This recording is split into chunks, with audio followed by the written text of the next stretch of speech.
আমরা biotechnology chapter 1 পড়েছি, যেখানে আমি প্রিন্সিপালসগুলো পড়েছি।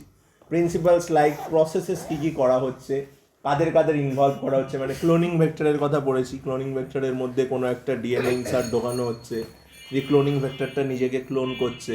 তারপরে রেস্ট্রিকশন এন্ডোনিউক্লিয়াসের কথা পড়েছি, যেগুলো সার্টেন সাইটে ডিএনএর কী করছিল, কাট তৈরি করছিল, দিয়ে ওখানে আমি আমার ডিএনএটা ঢোকাচ্ছিলাম।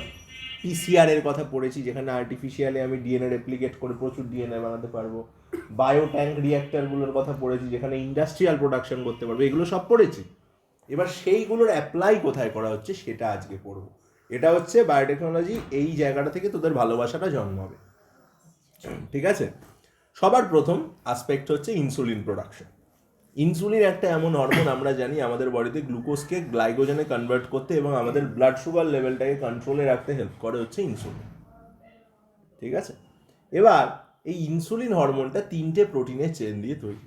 একটা এ চেন থাকে, একটা বি চেন থাকে, একটা সি চেন থাকে। ঠিক আছে?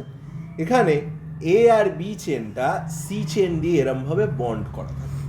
অ্যাকচুয়ালি ইনসুলিন হরমোনের যে ফাংশনস, এবং ইনসুলিন হরমোনটা মেনলি এ আর বি চেন দিয়েই তৈরি, কিন্তু ওই এ আর বিকে কাছে এনে বাইন্ড করানোর কাজটা করে সি চেন। সুতরাং সি চেনের কাজ just to help in binding of A and B chain. কারণ এ আর বি চেনের মধ্যে প্রোটিনের ডাইসালফাইড বন্ডিং হয়, আর ওই ডাইসালফাইড বন্ডিংয়ের জন্য এ আর বি চেনকে কাছাকাছি আসতে হবে, আর এ আর বি চেনকে কাছাকাছি আনে হচ্ছে সি চেন। ঠিক আছে? তো আর্টিফিশিয়ালি কিন্তু আমরা যখন তৈরি করবো, আমরা সি চেনটাকে আর তৈরি করবো, কারণ সি চেনের খুব স্বাভাবিক একটা কাজ কাছে আনা। তো আমি তো আর্টিফিশিয়ালি ওদের পাশাপাশি রেখে ওদের মধ্যে ডাইসালফাইড বন্ডিং তৈরি করিয়েই নিতে পারি। আলাদা করে আমার সি চেন তৈরি করে খরচা বাড়ানোর তো কোনো মানে নেই। সুতরাং আমরা যখন আর্টিফিশিয়ালি তৈরি করবো, আমরা শুধু এ চেন আর বি চেন তৈরি করবো। এবার কি করা হলো, একটা সুস্থ মানুষের দেহ থেকে এ চেন আর বি চেন যে প্রোটিনগুলো থেকে তৈরি, প্রোটিন কি থেকে তৈরি হয়? এমআরএনএ থেকে। এমআরএনএ কোথা থেকে আসে? ডিএনএ থেকে।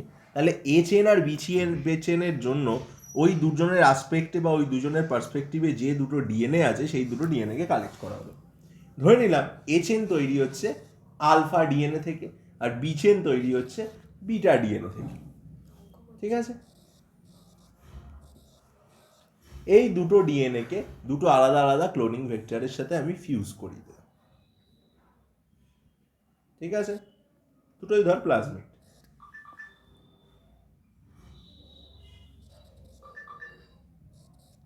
এবার এই দুজনকে আমি কি করলাম, এই দুজনকে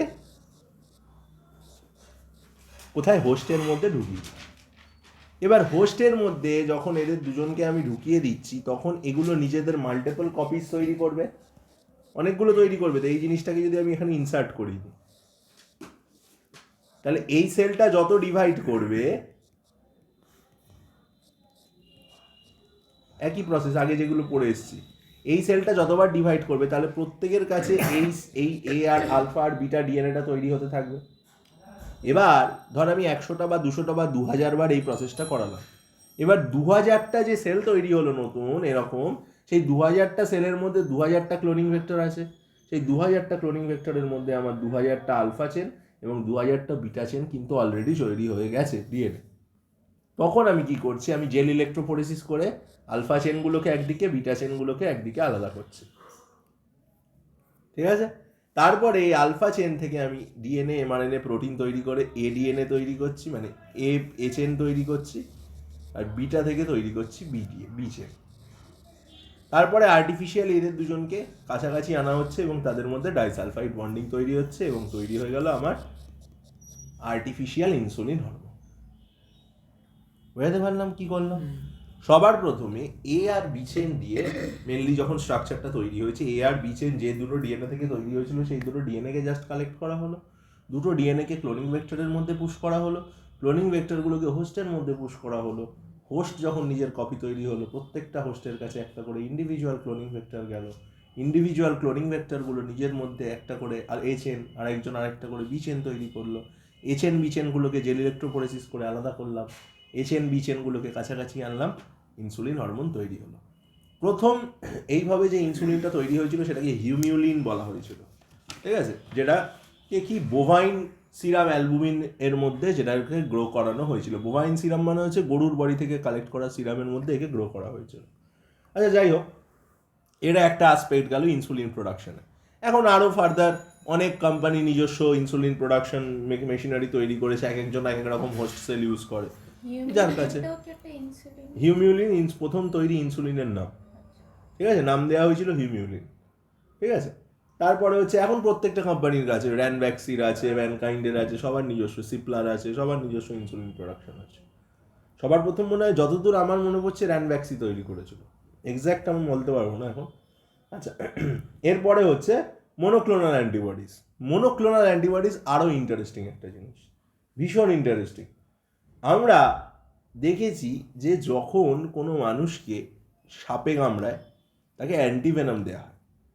অ্যান্টিভেনামে জিনিসটা কী থাকে সবার প্রথমে জানতে হবে। অ্যান্টিভেনামে কী থাকে জানার আগে সেটা হচ্ছে ভেনামে কী থাকে। What is venom?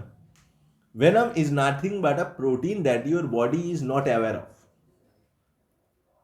that we can also call কি, তোরা যে ইমিউনিটি পড়েছিস তখন তাকে কি বলে? Antigen. The foreign particle that is entering your body, that is a proteinaceous one, is called an antigen. তাহলে একটা ফরেন পার্টিকেল যখন তোর বডিতে ঢুকছে, তোর বডিতে একটা সার্টেন ইমিউন রেসপন্স তৈরি হচ্ছে। তার মানে সাপের বিষটা যখন তোর বডিতে ঢুকছে, যেহেতু ওটা একটা ফরেন পার্টিকেল, তার জন্য তার এগেনস্টে তোর বডি তখন রিয়াক্ট করতে শুরু করে দিচ্ছে। বুঝতে পারলাম? This is called antigen. এবার এক একটা সাপের এক এক রকম বিষ হয়। বিষের প্রচুর ধরন আছে, যেমন হিমোটক্সিনস হয়, মায়োটক্সিনস হয়, আর নিউরোটক্সিনস হয়। এগুলোর মধ্যে ডিফারেন্স কি? হিমোটক্সিন মানে এই তিন রকম হয়। হিমোটক্সিন মানে হচ্ছে যে বিষগুলো আমাদের আরবিসি কাউন্টটাকে নষ্ট করে দেয়, দোজ আর কল হিমোটক্সিন। এরা ডাইরেক্ট আমাদের টোটাল ব্লাড কাউন্ট বা টোটাল আরবিসি কাউন্টটাকে গিয়ে এফেক্ট করে। যেমন দ্য পয়জন অফ কোবরাস, কোবরাজের মধ্যে যে পয়জন থাকে গোখরোদের মধ্যে, that is totally haemotoxin. Cobra বল বা মানে কোবরার যত রকম আছে, স্পেকটাকেল কোবরা বল, মোনোক্লেট কোবরা বল। স্পেকটাকেল কোবরা, মোনোক্লেট কোবরা চিনিস তো? স্পেকটাকেল কোবরা মানে যার পেছনটা এরকম থাকে, যেটাকে গোখরো বলে বাংলায়। গরুর খুরের মতন থাকে যার পেছনটা এরকম, দিস ইজ স্পেকটাকেল কোবরা, ঠিক আছে। আর একটা হয় হচ্ছে মোনোক্লেট কোবরা, ডায়মন্ডের মতন থাকে পেছনে। দিস ইজ কল বাংলায় কেউটে বা মোনোক্লেট কোবরা, মানে ফনার পেছনে। একজনের ফনার পেছনে এরকম থাকে, একজনের ফনার পেছনে এরকম থাকে। এটাকে বাংলায় অনেকে পদ্ম গোখরোও বলে, পদ্মর মতন দেখতে জিনিসটা, তাই ইট ইজ মোনোক্লেট কোবরা, এটা স্পেকটাকেল কোবরা। হ্যাঁ, আচ্ছা যাই হোক, সে স্নেকসের সম্পর্কে বিশদ জানতে গেলে পরে একদিন ক্লাস নেবো স্নেকসের ওপর, উইথ লাইভ স্নেকস। আচ্ছা, তারপরে হচ্ছে ফিরে আসছি এখানে।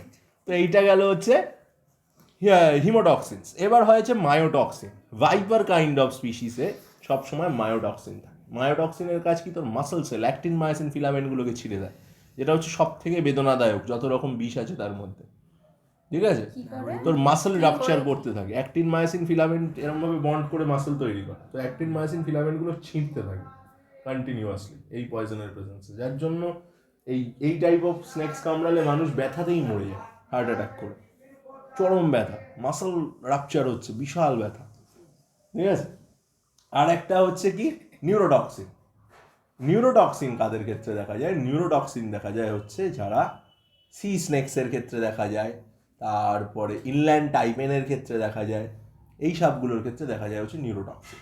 আমাদের ইন্ডিয়ার মধ্যে যে সাপটা আছে নিউরোটক্সিন আছে, সেটার নাম হচ্ছে তোর কালাচ, শুনে থাকবি তোরা, কালাচের কমন ক্রেড বলে, কালচিতিও বলে অনেক। সুন্দরবনের ওদিকে এর ভীষণ মানে প্রকোপ, এইটুকু সাপটা হয়, হ্যাঁ এইটুকু হয়, কিন্তু খুব খতরনাক, ঠিক আছে। মানে আরেকটু বড় হয় এরকম বড়। ওই কমন ক্রেড কিরকম হয়? ব্যান্ডিং দেখা যায় গায়ে, সাদা কালো, ওই হলদে হলদে কালো কালো ব্যান্ডিং দেখা যায়। আচ্ছা, হ্যাঁ আচ্ছা, তো এইবার লাউডগা সাপ কাঁচা সবুজ রঙটা, লাউডগার বিষ খুব অল্প বিষ, লাউডগা খুব সুন্দর দেখতে, দারুণ দেখতে লাউডগা। দেখাও, এইবার এই তিন রকম বিষের কথা বললাম। এবার আমরা জানি অ্যান্টিজেনের প্রেজেন্সে নিউরোটক্সিনের কাজ হচ্ছে nervous breakdown, central nervous system আর পেরিফেরাল নার্ভাস সিস্টেমের ব্রেকডাউন হয়, ব্যাস খতম, খেলা শেষ। আচ্ছা, এইবার যাতে এরকম যদি তোকে কোনো রকম সাপ কামড়ায়, এদের ক্ষেত্রে কিন্তু অ্যাক্টিভ ইমিউনিটি কাজ করে না। মানে এমন নয় যে আমি আজকে একটা ভ্যাকসিন নিয়ে রাখলাম সাপের বিষের এগেনস্টে, যেটা আমাকে 1 বছর বা 2 বছরের জন্য ইমিউনিটি প্রোভাইড করবে। কারণ এক একটা ইন্ডিভিজুয়াল স্পিসিস অফ স্নেক এক এক রকম পয়জন ফর্মেশন করে, প্লাস পয়জনাস সেলের এগেনস্টে যে ইমিউনিটিটা তৈরি হয় সেটার মেমোরি হয় না। সুতরাং মেমোরি সেল কিন্তু অলরেডি এখানে টার্মিনেট হয়ে গেল কল্প থেকে। সুতরাং সেকেন্ডারি ইমিউন রেসপন্স কিন্তু আমি পাবো না। সুতরাং আমাকে কি করতে হবে, যেটা করতে হবে প্যাসিভ ইমিউনিটি দিয়ে করতে হবে। মানে ডাইরেক্ট কামড়ালো, মেমোরি সেল থাকে না বিষের জন্য, পয়জনের জন্য মেমোরি সেল ফর্ম হয় না, এবং হলেও খুবই কম, সেটা কোনো কাজ করতে পারবে না। আর পয়জন তো আর এইটুকু পয়জন একসঙ্গে তো অনেক ঢোকে, তো একটা মানে একটা ফ্লো অফ পয়জন মানে অনেক অ্যান্টিজেন থাকে ওর মধ্যে। সেকেন্ডারি ইমিউনিটি থাকলেও সেটা তার এগেনস্টে বিশাল কিছু তীর মারতে পারবে না, তার আগেই মাল্টিপল অর্গান ফেলিয়ার হয়ে লোকটা মারা যাবে। সুতরাং সবসময় এক্ষেত্রে প্যাসিভ ইমিউনিটি ইউজ করতে হবে। প্যাসিভ ইমিউনিটি মানে কি বলেছিলাম, ডাইরেক্ট যে কামড়াবে যাকে তার বডিতে ডাইরেক্ট অ্যান্টিবডি ঢোকাতে হবে। তাহলে আমি অ্যান্টিবডিটা পাবো কোথায়, এটা একটা প্রশ্ন। আমার কাছে অ্যান্টিবডিটা আসবে কোত্থেকে? তাহলে কি করতে হবে, তো এই ক্ষেত্রে কি করতে হয়, ডাইরেক্ট অ্যান্টিবডি দিতে হয়। তার মানে আমাকে অ্যান্টিবডিটা কারোর বডিতে বানাতে হবে। সুতরাং এক্ষেত্রে কি করা হয়, এই অ্যান্টিবডি বানানোর জন্য এমন একটা অ্যানিমালকে ইউজ করা হয় যার অ্যান্টিবডি বানানোর ক্ষমতা বা যার ইমিউনিটি সাধারণ মানুষের তুলনায় অনেক বেশি স্ট্রং। এক্ষেত্রে নেওয়া হয় হর্সদের। হর্সদের ইমিউনিটি আমাদের থেকে 100 টাইমস স্ট্রং হয় এবং বেটার হয়। খুব কম শুনবি ঘোড়া কোনো রোগে মরেছে, ঘোড়ার ন্যাচারাল ডেথ হয়, বা পা উইক হয়ে যায় বা আর্থ্রাইটিসের জন্য মরে যায় ঘোড়া। ঘোড়া কিন্তু কখনো রোগে ফোগে খুব কম মরে, কারণ ঘোড়ার ইমিউনিটি দারুণ হয়। ওই জন্য এক্ষেত্রে ঘোড়াকে ইউজ করা হয়। এবং ঘোড়ার মধ্যে সুপিরিয়ার কারা বল, ঘোড়া সম্পর্কে জানিস না? অ্যারাবিক হর্স, অ্যারাবিয়ান হর্স যেগুলো, সেই যেগুলোর তলা দিয়ে তুই দাঁড়িয়ে চলে যেতে পারবি, এত লম্বা হয়। অ্যারাবিয়ান হর্সের তলা দিয়ে আমার মতন লোক দাঁড়িয়ে চলে যাবো, মাথা লাগবে না। জাস্ট ইমাজিন করছি। এইবার তাহলে কি হবে, ঘোড়ার বডিতে ইমিউনিটিটা তৈরি করা হয়। কি করা হয় না, যে পয়জনের এগেনস্টে আমি বানাবো সেই পয়জনটা অল্প অল্প অ্যামাউন্টে বডিতে ইনজেক্ট করা শুরু হয়। কার, ধর আমি হিমোটক্সিনের এগেনস্টে বানাবো, তো আমি ঘোড়ার বডিতে প্রতিদিন বা উইকলি একটা টাইমে খুব অল্প অ্যামাউন্টে আগে হিমোটক্সিন ইনজেক্ট করা শুরু করব। এবার ঘোড়ার বডি অ্যাক্টিভলি সেটার এগেনস্টে অ্যান্টিবডি বানানো শুরু করবে, ঠিক? এইবার সেই অ্যান্টিবডিটা আমি কোথায় পাবো? অবশ্যই ঘোড়ার সিরামে, কারণ সিরামের মধ্যেই অ্যান্টিবডিটা পাওয়া যায়। সিরাম হচ্ছে ব্লাডের আরবিসি বাদে যে স্টকটা থাকে সেটাকেই সিরাম বলে, কালারলেস। তাহলে আমি ঘোড়ার সিরামের মধ্যে সেই অ্যান্টিবডি স্টকটা পাবো। এবার মোটামুটি একটা যখন ঘোড়ার একটা রিলাক্টেন্স চলে আসবে পয়জনটার এগেনস্টে, বা টলারেন্স চলে আসবে, তখন ঘোড়া ভালো অ্যামাউন্ট অফ অ্যান্টিবডি বানিয়ে ফেলবে। প্রথমের দিকে একটু ঘোড়াটা ঝিমাবে, জ্বর হবে, কিন্তু আস্তে আস্তে সুস্থ হয়ে যাবে। এইবার ঘোড়ার বডি থেকে ওটা কালেক্ট করবো আমি, অ্যান্টিবডি স্টকটা। এবার এই অ্যান্টিবডিটা কি ডাইরেক্ট তুই আমার বডিতে দিতে পারবি বল দেখি? তোর কি মনে হয়? কেন? কারণ বল, না বললে হবে না শুধু ওটা একটা অ্যান্টিজেন হিসেবে কাজ করবে, কারণ ঘোড়ার বডি আর আমার বডি তো সেম নয়। প্লাস এত ঘোড়া মরবে তো, তার মধ্যে কত নেবো আমি সিরাম? মানুষকে তো আর একটা মানুষকে তো সাপে কামড়াচ্ছে না, লাখ লাখ মানুষকে সাপে কামড়াচ্ছে, অত ঘোড়া পাবো কোথায়? সুতরাং কি করা হচ্ছে, হ্যাঁ বলছি, তো তখন কি করা হবে, ওই পয়জনটা কি করা হবে, পয়জনটা নেওয়া হবে, দিয়ে ঘোড়াকে তো ইনজেক্ট করা হলো, দিয়ে ঘোড়ার সিরামটাকে নেওয়া হলো। এবার ঘোড়ার সিরামের মধ্যে যে সেলগুলো আছে সেইগুলো হচ্ছে অ্যান্টিবডি সেলস, যেগুলো একটা সার্টেন অ্যান্টিবডির এগেনস্টে তৈরি হয়েছে, ঠিক আছে? অ্যান্টিজেন, একটা সার্টেন অ্যান্টিজেনের এগেনস্টে ওই অ্যান্টিবডি সেলসগুলো তৈরি হয়েছে। ধরে নিলাম আমি এই অ্যান্টিবডি সেলগুলো আমি ঘোড়ার সিরাম থেকে পেয়েছি। এইবার এই সেলগুলো তো আমার বডির সেল নয়, সুতরাং আমার বডির কোনো একটা সেলের সাথে এই সেলটাকে কনজুগেট বা ফিউজ করিয়ে দিতে হবে, যাতে প্রপার্টিটা আমার সেলের থাকে। সুতরাং এই ক্ষেত্রে এবার তো এক একজনের বডিতে এক একটা সেল আছে, অন্যের বডিতে গিয়ে সেটা উল্টো রিয়াক্ট করতে পারে। ওই জন্য এমন একটা সেলকে বাছা হয় যেটা মোটামুটি সবার দেহে একই রকম হয়। সেই সেলটার নাম হচ্ছে মায়েলোমা সেল বা টিউমার সেল। ক্যান্সার আক্রান্ত মানুষের দেহে পাওয়া যায় এটা মায়েলোমা সেল। এটা একটা টিউমেরাস সেল, এর সারফেসে কোনো প্রোটিন নেই, সুতরাং এ কখনোই অ্যান্টিবডি হিসেবে কাজ করবে না, সরি অ্যান্টিজেন হিসেবে কাজ করবে না। মায়েলোমা সেলটাকে এই ক্ষেত্রে সিলেক্ট করা হয় কি জন্য না, কনজুগেট করার জন্য। কি করা হচ্ছে বললাম, কারণ এই সেলটা কখনো আমাদের বডিতে অ্যান্টিজেন হিসেবে কাজ করবে না, কারণ এটা আমাদের সেলফ সেল। এবার একটা মাইলোমা সেল কেন নেওয়া হচ্ছে? প্রথম কথা, ও অ্যান্টিজেন নয়, অ্যান্টিজেনিক প্রপার্টি শো করবে না। দ্বিতীয় কথা হচ্ছে, যেহেতু ও ক্যান্সারাস সেল বা টিউমার সেলের একটা দারুণ প্রপার্টি আছে, কি বলতো, এরা কিন্তু সুপার ফাস্ট সেল গ্রোথ করতে পারে। মানে 1টা থেকে 100টা হতে এইটুকু সময় লাগে, কারণ এদের ক্ষেত্রে সেল ডিভিশনের সময় ওইসব সেল সাইকেলিংয়ের সময় ওরম কন্ট্রোল নেই, ওরা ডাইরেক্ট সেল ডিভিশন দুম সেল ডিভিশন করে। তার মানে খুব ফাস্ট গ্রো করতে পারবো আমি প্রচুর স্টক। সুতরাং মায়েলোমা সেলের সাথে কি করা হচ্ছে, এই যে অ্যান্টিবডি যেগুলো বানানো হয়েছিল সেইগুলোকে কনজুগেট করে দেওয়া হলো।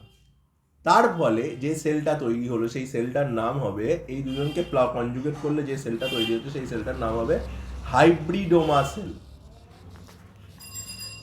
ঠিক আছে, এই হাইব্রিডোমা সেল মাইলোমা সেলের ক্যারেক্টারও পাবে, আবার সারফেসে ওদের অ্যান্টিবডিগুলোও চলে আসবে, মানে দেখতে লাগবে এরকম, সবার মাথায় অ্যান্টেনা লাগানো। বোঝা গেল? তাহলে সবাই কিন্তু ওই অ্যান্টিবডিটা নিয়ে আছে, কিন্তু সবাই আবার আমাদের সেলফ সেলও হয়ে গেছে। এরপরে এই সেলগুলোকে আমি কি করছি, এগুলো যেহেতু হাইব্রিডোমা সেল, এরা নিজেরাই প্রচুর প্রলিফারেট করবে, আমাকে আলাদা করে কিছু করতে হবে না। এবার প্রচুর কপি তৈরি হবে। এবার এরা সব হবে হচ্ছে মোনোক্লোন। মোনোক্লোন মানে এরা প্রত্যেকে সেম অ্যান্টিজেনের এগেনস্টে রেসপন্ড করবে।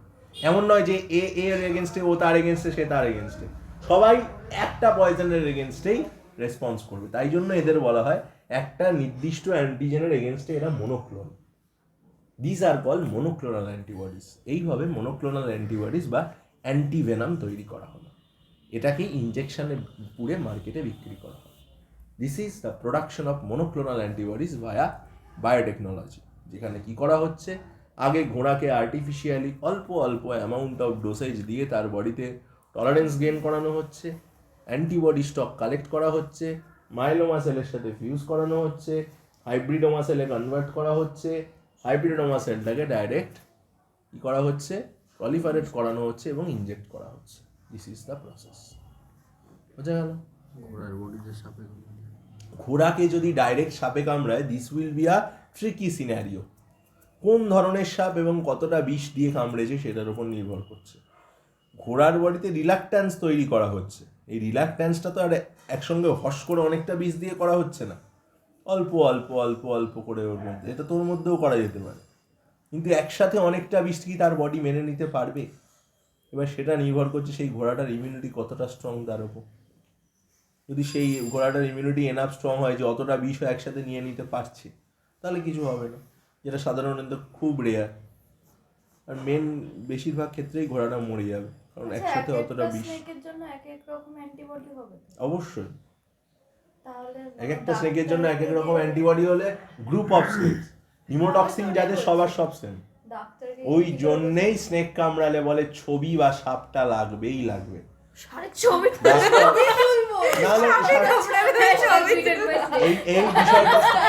এই বিষয়টা তোরা যতটা হেসে বলছিস, এই বিষয়টা ঠিক ততটাই সিরিয়াস।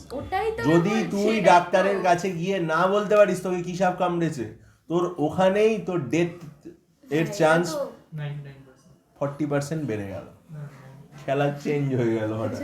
তার মানে তোকে কি করবে তখন? সবার প্রথমে তোকে তো দাঁতের ছাপ দেখে কেউ মোটেও না, ভুল কথা। না অনেক সাপের দুটো দাঁত থেকে একটা তিনটে দাঁত না, সাপের দুটো দাঁত সব পয়জনাস স্নেকেই দুটো দাঁতেই কামড়ায়। হ্যাঁ না মানে দুটো দাঁতের গ্যাপ দেখে বোঝা যায়, তার জন্য স্নেক স্পেশালিস্ট দরকার। তুই স্নেক স্পেশালিস্ট পাবি কোথায়? হসপিটালে? গভর্নমেন্ট হাসপাতালে এমনি পাওয়া যায় না, কোনো হসপিটালেই স্নেক স্পেশালিস্ট পাবি না। স্নেক গার্ডেনে যেতে হবে তোকে স্নেক স্পেশালিস্ট পেতে, তার আগেই তুই মরিয়ে যাবি। সুতরাং সাপ কামড়ালে তোর তুই ভাবি সাপ কামড়ালে বিশাল কিছু হয়ে যায়, কিচ্ছু হয় না। একটা পিঁপড়ে কামড়ালেও যেমন লাগে, একটা সাপ কামড়ালেও সেরকমই লাগে। তাই হ্যাঁ আমরা চলে গেলে বুঝতেও পারলাম না, এবার কি হবে? তাহলে কপাল খারাপ তো। হ্যাঁ মুখ দিয়ে তাহলে ওই সব লালা ফালা কেটে বেরোয় না। কাল লাগা। সব ঠিক সাদা হ্যাঁ সিনেমা সিনেমা দেখে এইসব